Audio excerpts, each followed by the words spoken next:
Hello, Productivity Ninja Academy people. My name is David Benaim, and I am obsessed with Microsoft Office. I have read over 50 books on Microsoft Office. I do professional training in it, I do consulting in it, and I think that this is really a place that people can become way more productive if you have a desk job. Because let's face it, you're spending a heck of a lot of your time on these products. So let's go. Excel. Excel, one of the key issues is that formatting takes ages. If you want to format your table nicely, then you might come up with good intentions in terms of borders and shading, but then when people try and copy and paste over, they might lose the borders, because if I just do this and then paste over it, then I lose everything in it, obviously, but I also lose the format. So I'm going to undo that. And these kind of things just happen, which is why you get this kind of thing that started nicely but just didn't end well.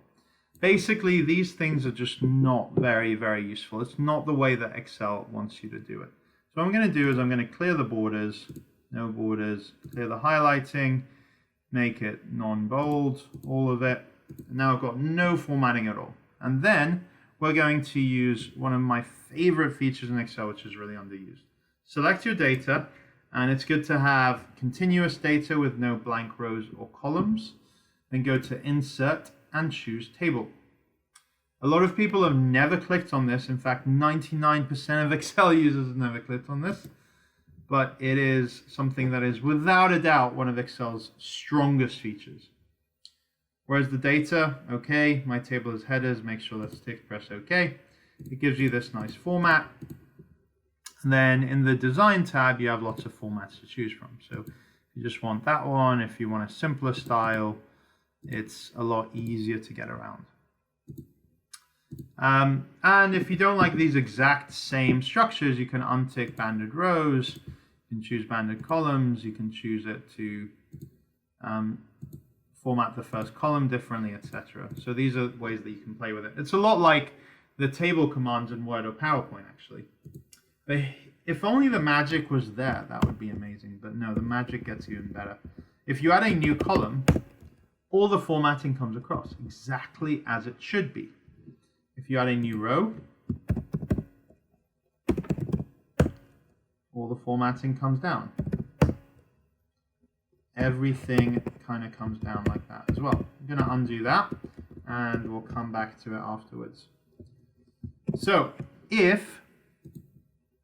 if you want to scroll down in your table, it actually does this freeze panes-like feature where it replaces the name of the columns A, B, C, D, whatever, with the actual names that you give it.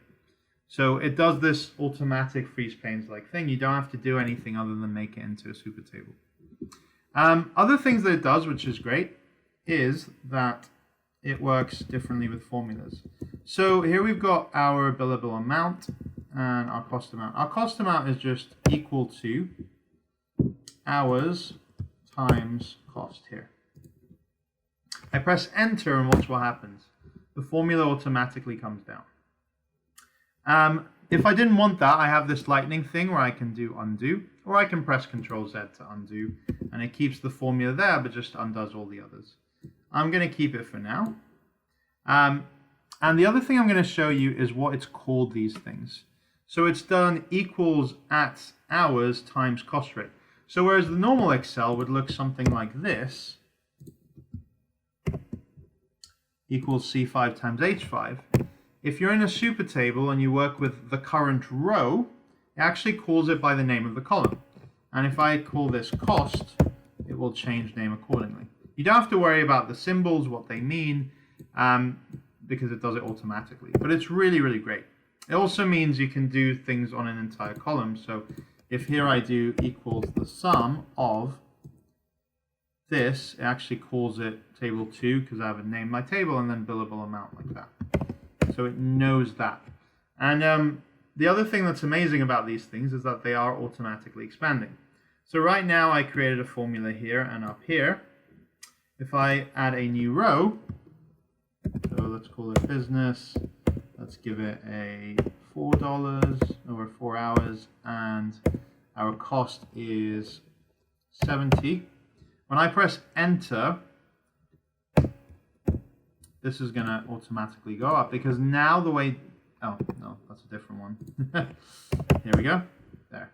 The way billable amount is defined, it's not starting at row 5 and ending at 25, 26. It's based on how big the column is. So it's completely dynamic, which means it's extremely useful if you're doing more advanced Excel stuff. So those are some of the great features. Other things you can do is you can automatically add a total row by ticking there, and then it totals. Initially it totals the final column, but in each one you can click and choose from a drop down of which total you like, and then you can drag across if you want to as well. So it does all these kind of things. If you want to just go back to normal though, what you can do is choose the style you like, and I use this a lot. I choose in the design tab, convert to range. Do you want to convert it to normal range? I click yes. And that means if I add something new, it doesn't bring it across. It kind of brings a little bit of the formatting, but not most of it. But it means that if I send this file to a coworker and things automatically fill down and give them strange formulas, they won't be confused. So this is often how I deal with it. I just undid there. I choose here and then convert to range. But really, when I'm working in Excel, almost everything I do is in this thing.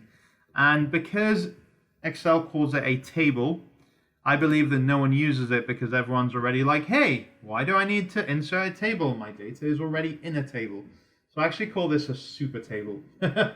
And it's one of my favorite classes to teach when I teach my Excel course.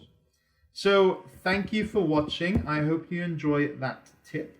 Please feel free to leave a comment or talk about it or whatever you want. And yeah, I'll give you another video sometime soon. Thanks for watching.